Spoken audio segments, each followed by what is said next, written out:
Ce 22 juin 2025, jour dominical, l'Église catholique fête pour la circonstance le Saint-Sacrement du corps et du sang de Jésus-Christ. Pour cet événement, nous avions choisi de méditer le psaume 110.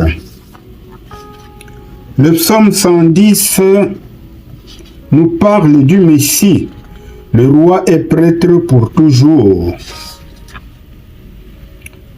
Avant de vous exposer le message, essayons de comprendre le contexte. Les trônes dans l'Antiquité étaient placés très haut. Il fallait donc un escabeau ou des marches pour y accéder. Ce que nous pouvons lire en 2 Chroniques, chapitre 9, les versets 17 à 18. Il arrivait que lors des guerres, les rois vainqueurs posent leurs pieds sur la nuque des vaincus, en signe de marche-pied et de soumission. Nous pouvons le lire en Josué, chapitre 10, verset 24. Venons-en maintenant au message du psaume. Le message contenu dans ce psaume est plus que prophétique et nous ne pouvons le lire qu'en le rapportant au Christ. Le psaume décrit en type ou en figure, si vous voulez, la victoire de Jésus-Christ, Fils de Dieu, qui s'est fait homme pour que nous partagions sa gloire éternelle.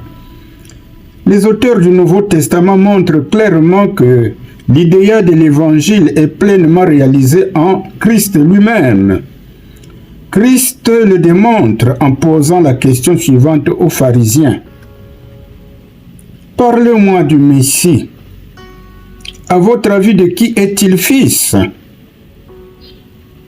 Les pharisiens lui répondirent, « De David. » Et Jésus leur dit, « Mais pourquoi David, guidé par le Saint-Esprit, lui donne le titre de Seigneur et dit, « Siège à ma droite et vois comment je vais faire de tes ennemis ton marchepied. » Alors, nous pouvons lire donc ces déclarations en Matthieu chapitre 22, versets 41 à 46.